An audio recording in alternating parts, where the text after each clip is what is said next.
We have present in the meeting Councillor Walter Brogan. We don't have Councillor Equalities. We have present Councillor Clark, Councillor Cowie. We have apologies from Councillor Ferguson, apologies from Councillor McClymont. We don't have Councillor McGeever in the meeting. We have Councillor Razak in the meeting. We don't have Councillor Robb in the meeting or Councillor Lambie. And with that, I'll hand back to the Chair. Thanks. Thank you. Moving on to agenda item 1. Any declaration of interest? No, I'm not seeing any. Moving on to agenda item 2. Minutes of the previous meeting held on the 11th of December 2024, which are pages 3 to 6.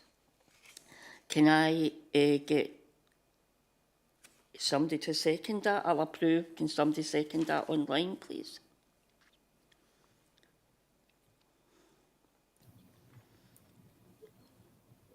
Councillor Razak, are you seconding it?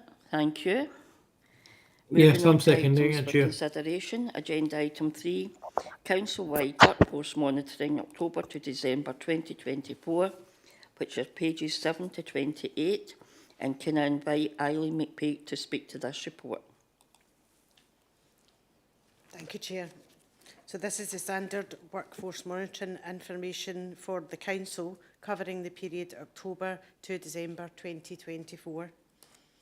So Section 4 outlines the attendance statistics and the details are in Appendix 1 to 8.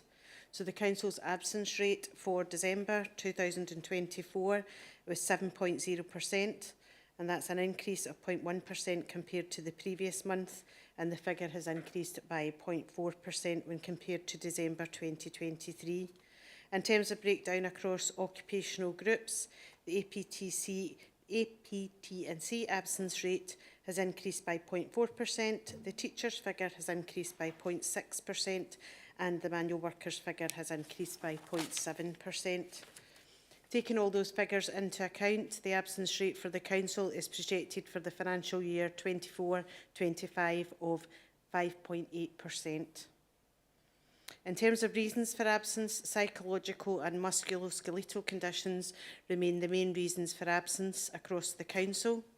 And members will be aware that managers follow the procedures outlined in the maximising attendance policy, and along with personnel colleagues, work closely with line managers and resource management teams on a case-by-case basis to ensure that all the appropriate actions are taken to support employees' return to work. In terms of occupational health support then, the details are provided in Appendix 9, and during the period there was 406 employees referred for a medical examination, there was 497 employees that attended physiotherapy treatment, there was 544 employees that were referred to the Employee Support Officer, 187 employees were referred to PAM Assist Counselling, and there was 8 employees that were referred to CBT during the period. In terms of accidents and incidents, the details is contained in Appendix 10, and during the period there was 303 accidents or incidents recorded, and of those 143 have been investigated and categorised, and 160 are still in process of being investigated and categorised. Moving on then, in terms of employee relations and discipline, grievance and dignity at work, the information is in Appendix 11, 12A and 12B. During the period there was 63 disciplinary hearings held across resources. Action was taken in 56 of those cases and there was no appeals raised against the outcome. In terms of the appeals panel, at the end of December there was 1 appeals panel pending. There were 7 grievances raised during the period, and there was 6 dignity at work complaints that were raised and 1 referral to mediation. Moving on to Section 8, the analysis of leavers and exit interviews. And in terms of using the information compiled from resources and the Staffing Watch information as at the 14th of December 2024, the turnover figure for the period is using all those figures, they're based on the figure at December 2024, the labour turnover figure is projected to be 4.4% for the Council. And in terms of exit interviews, there was 142 leavers eligible for exit interviews, and of them, 37 exit interviews were conducted. And then recruitment monitoring, and the information is in Appendix 14. And looking at the Equal Opportunities Monitoring Forms, in terms of the period, there was 6,469 applications received during the period, and of them, 5,985 completed Equal Opportunities Monitoring Forms. And looking at the detail within that, of those applicants, there was 587 that declared themselves as disabled, 223 were shortlisted for interview, and 43 were appointed. In terms of BME, there was 587 that applied, 145 were shortlisted for interview, and 15 were appointed. And then in terms of veteran candidates, there was 54, 33 were shortlisted for interview, and 5 were appointed. And I'd just like to say at this point, in terms of our own processes, the Council is currently going through its workforce planning process and producing a workforce planning action plan. And a key action around that is a recruitment strategy, and part of that is about looking at the data that we gather around our workforce and our recruitment activity, and we're looking to be able to make improvements in terms of the data that we've got, and also the analysis around that, so that we can then have more richness in terms of the data that we've got available. And all of that feeds into the actions that we have in our workforce plan that will bring about a more inclusive workforce and increase the diversity across our workforce. So I'm just referring the forum back to section 2, and in terms of the recommendations, I'm asking that the workforce monitoring information for the Council covering the period October to December 2024 be noted. Thank you. Thank you, Eileen. I'm glad to see that we're gathering data, because the BAME and the veterans have been like a wee worry for quite a wee time.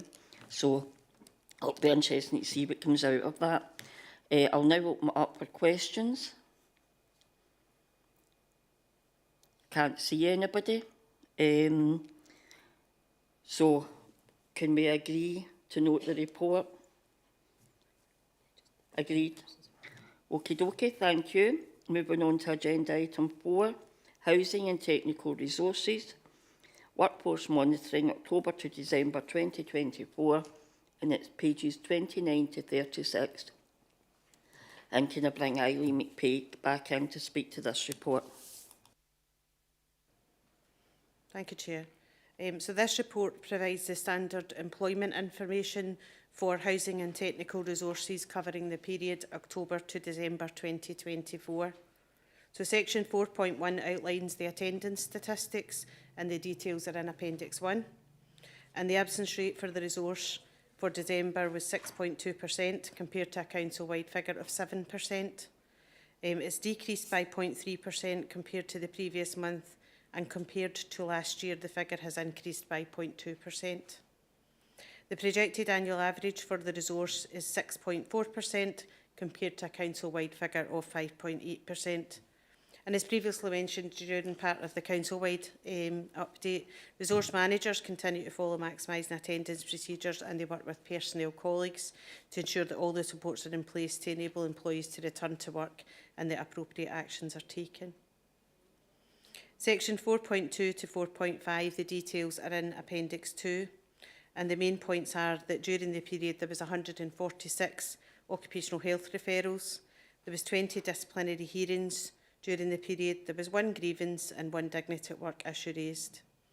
There was 8 accidents or incidents recorded during the period, and there was 18 leavers eligible for an exit interview, and of them 44% completed exit interviews. And I'm referring the forum back to section 2 and ask that the workforce monitoring information presented for housing and technical resources covering the period October to December 2024 be noted. Thank you. Thanks, Eileen. Have we got any questions on that report? No, can't see anybody, so we'll just agree to note that report as well. Moving on to agenda item 5. This is the annual report on mainstreaming, equalities and diversity Housing and Technical Resources, pages 37 to 52 in your pack. And can I invite Linda Pearson to speak to the report? Thank you, Chair. This report provides an overview of the work progressed within Housing and Technical Resources during the period 2023 to 24 in relation to mainstreaming equalities.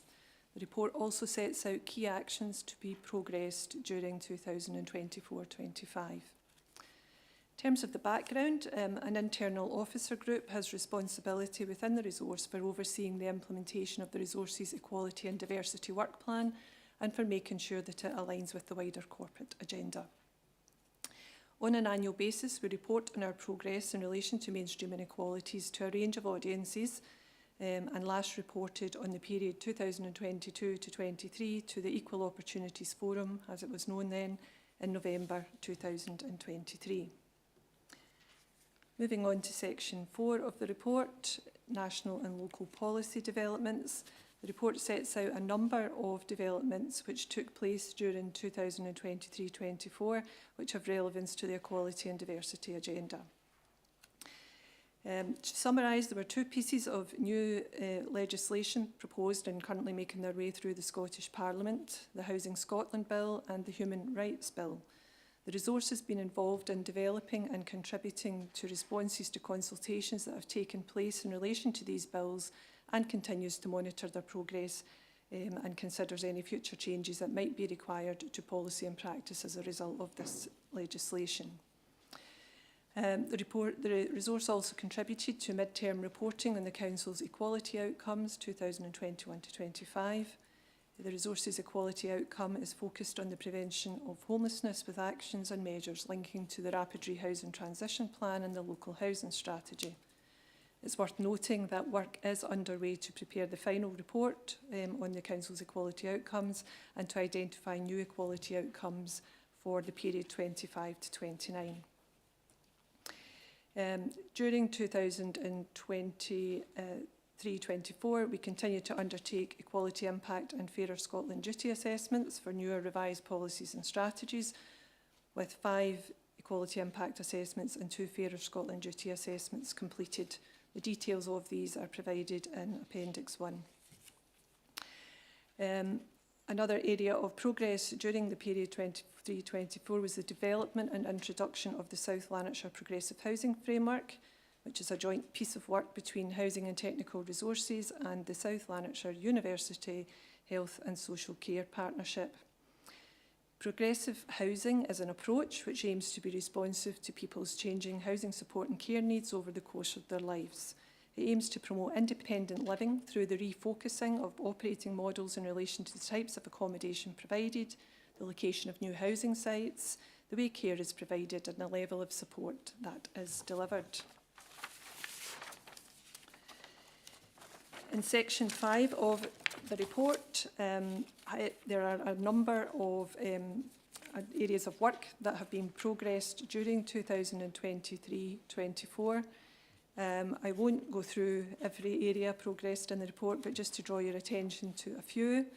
The Council's Affordable Housing Supply Programme during 23-24 delivered 269 homes, with a continued focus on ensuring homes are accessible to meet current and future needs.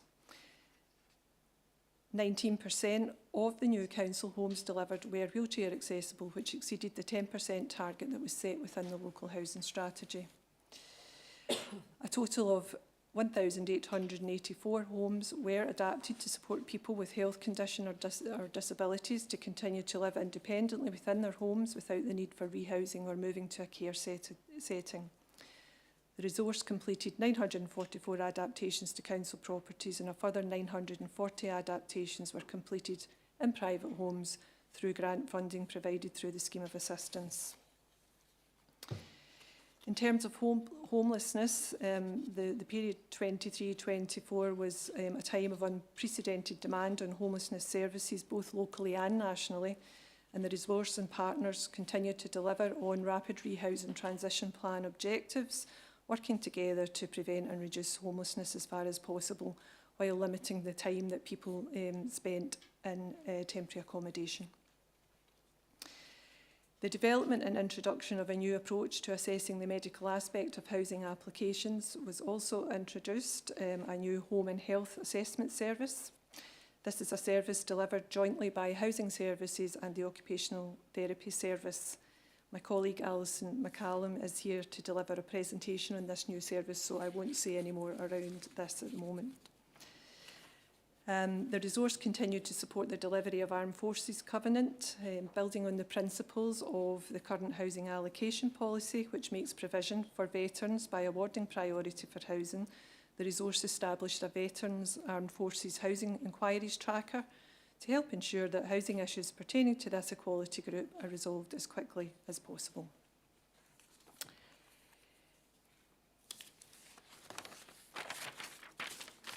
Moving on to section 6 of the report, it notes a broad range of stakeholders the resource continues to work closely with as part of the resource's annual consultation programme. Section 7 notes that there were no complaints recorded by the resource under the Equalities category. And Section 8 highlights the level and range of learning and development undertaken by staff within the resource in relation to equality and diversity. At Section 10 of the report, we detail key priorities for 2024-25, many of which are the continuation of or development of work in relation to the areas that are highlighted in Section 5, but also includes new work relating to approaches such as undertaking the new Integrated Impact Assessment, which was introduced in October 2024, supporting delivery of the Homelessness Strategic Plan, which is the plan that now replaces the Rapid Rehousing Transition Plan, supporting delivery of the Council's Armed Forces Community Covenant Strategy, and the implementation of the Progressive Housing Framework. Full details of the key priorities to be taken forward are set out in Appendix 2.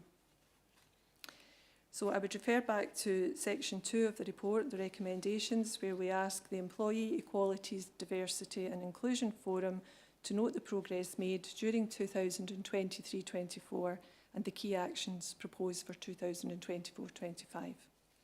Thank you. Thank you, Linda, for such a detailed report. And it's great to see some of the stuff that's going on. Have we got any questions from anybody? No, I can't see any. So we're just going to agree to note the report. And Linda, I believe you want to leave after this. Are you okay? Right, okay, thank you. Moving on to agenda item 6, and it's the Home and Health Assessment Service. And Alison McCallum is going to present this. Thank you.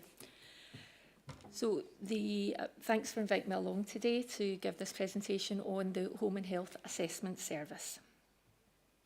The purpose of the session is to provide the background to the requirement to establish a new service model for assessing the medical aspects of housing applications, information on the implementation of the new service model, and to provide some comparison information on volumes and outcomes as well as findings from the new service, and also to highlight 2 case studies which show successful outcomes. The housing allocation policy states that medical points will only be awarded where rehousing would significantly improve the suitability of an applicant's housing in light of their medical need, and that having a medical condition will not in itself be grounds for an award of medical priority. So as part of that process, we will assess the applicant's current home and consider how the medical condition affects their ability to manage at home, and establish to what extent their ability to function and perform essential daily living tasks is affected, and consider whether the current home can be adapted or health or care support service provided to enable them to remain in their own home. This service was previously delivered by a now retired GP for over 20 years, and in general the service worked really well, but it did have limited ability to give full effect to the housing allocation policy position. So a short life working group was established in 2021, comprising representatives from Housing and Health and Social Care Partnership. We carried out an appraisal of various model options and identified the preferred model option of a dedicated in-house assessment carried out by housing and occupational therapists.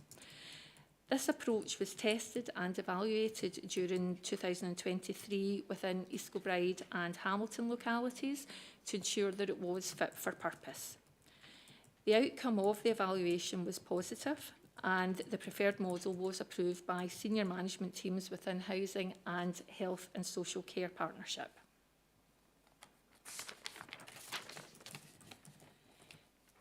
The new service was fully implemented across South Lanarkshire on the 1st of April 2024, and it is a joint assessment carried out by myself from Housing and occupational therapists from each of the 4 localities. We provide a robust, holistic approach to assessments, which involves us accessing information on our in-house IT systems, speaking to colleagues within Housing and Health and Social Care Partnership, as well as health and educational professionals. Where required, we also contact the applicant for further information, and when needed, we carry out home visits to see the difficulties that applicants are experiencing within their home.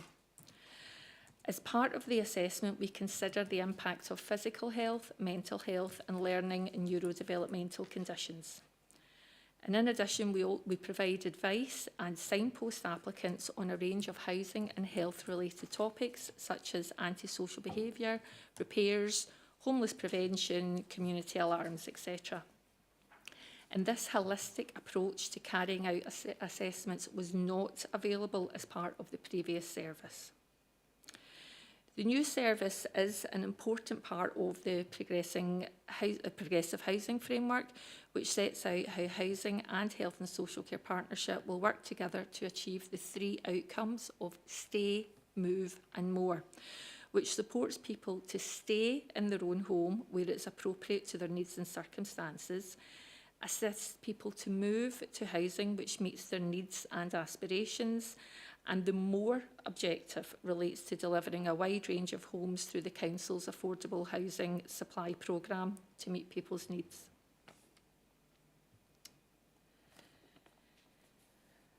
Moving on to highlight the important role of our locality housing teams. Work has been undertaken in our 4 locality housing teams to ensure that the whole process is more robust, and the teams provide advice to applicants to ensure that they can make an informed decision whether to apply for medical priority or not. This advice includes information on the policy position, advice in terms of requests for reassessment of medical priority, where our teams establish if there has been a significant change in circumstances since the last assessment was carried out. The aim being to reduce reassessments where applicants were providing the same information as was previously assessed. The team also establish if the issues that applicants are experiencing and their desire to move are in relation to other issues such as overcrowding, relationship breakdown, risk of homelessness, etc., rather than their home being medically unsuitable. It's important to note, however, that we are not creating barriers to applicants who wish to apply for medical priority. Instead, we're giving them advice to allow them to make that informed decision on whether to apply. And if, after receiving this advice and information from Housing, the applicant wishes their medical need to be assessed, we will always issue an assessment form for them to complete. As a result of the approach taken by the locality housing teams, there has been a significant there's been a significant reduction in the number of assessments carried out when compared to the previous year. You'll see from the table on this slide that from Q1 to Q3 this year, which covers April to mid-December, there has been a 38% reduction in assessment forms received when compared to the same period last year. And we are definitely seeing a significant reduction in the requests for reassessments where there has been no change in circumstances. There's also been a change in the assessment outcomes reached under the new service when compared to the previous service. And you'll see from this slide the number of applicants being awarded 120 medical points has reduced from 70% last year to 40% this year. However, the number of applicants awarded our highest level of medical priority has increased from 3% to 8%.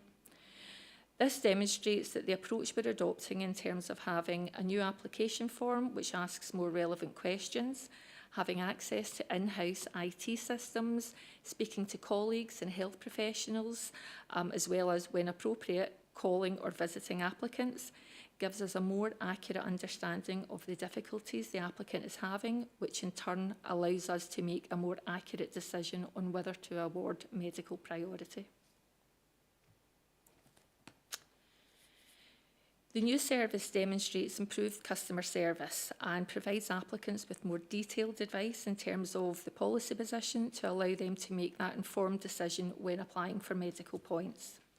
It provides a holistic approach to assessments, has also resulted in a reduction in the number of applications received and an increase in those awarded the highest level of medical priority. It demonstrates improved working relationships between housing and health and social care partnership and supports the outcomes of the progressive housing framework to help applicants stay within their own home with appropriate supports or move to more suitable housing. And I have some examples of this in the next couple of slides.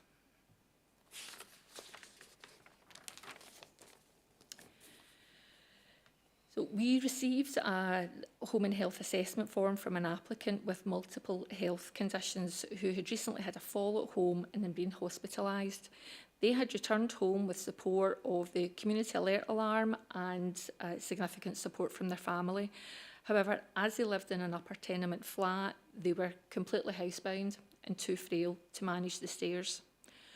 Hospital OTs had encouraged the applicant to apply for rehousing while they were in hospital, and a housing application and home and health assessment were completed. We had access as part of our assessment to the social work systems, which, in addition to information from the hospital discharge team, resulted in us awarding urgent medical priority. The applicant was quickly matched to a suitable offer of sheltered housing and moved in shortly thereafter. I think this is a good example of joint working between NHS, OT and housing, and resulted in an excellent outcome for this applicant.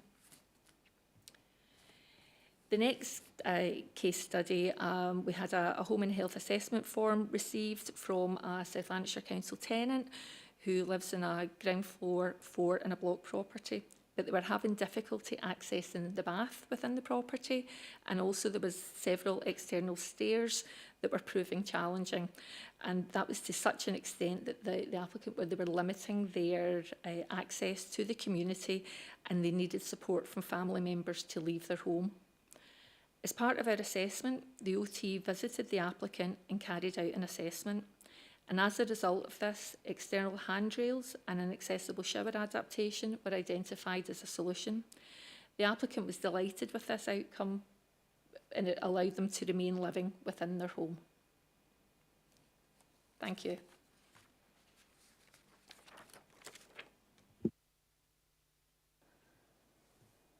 Thanks, Alison, for that great report. I know within my own ward it's been great, the housing officers going out and helping people fill in the medical forms, because sometimes I've found that people, I'll fill them in hoping it'll get them more points to get them a house, and they don't quite understand that sometimes it's to their detriment, you know, that they're doing it.